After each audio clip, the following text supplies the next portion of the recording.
Move it in place, double click when you think you have it good. Let's nudge it over a little bit so that the peak is on our guideline.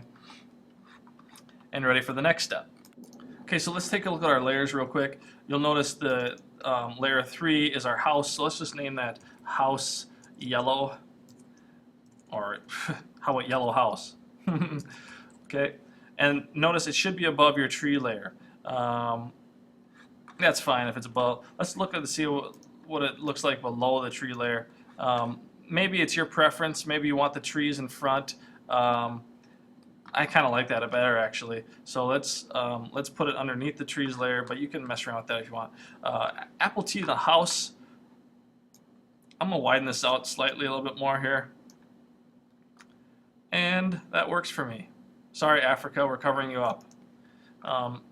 Yeah, so basically what we want to do is compare it to the initial piece, and I think that size of the house looks about right. The tree's a little bit different, but that's okay.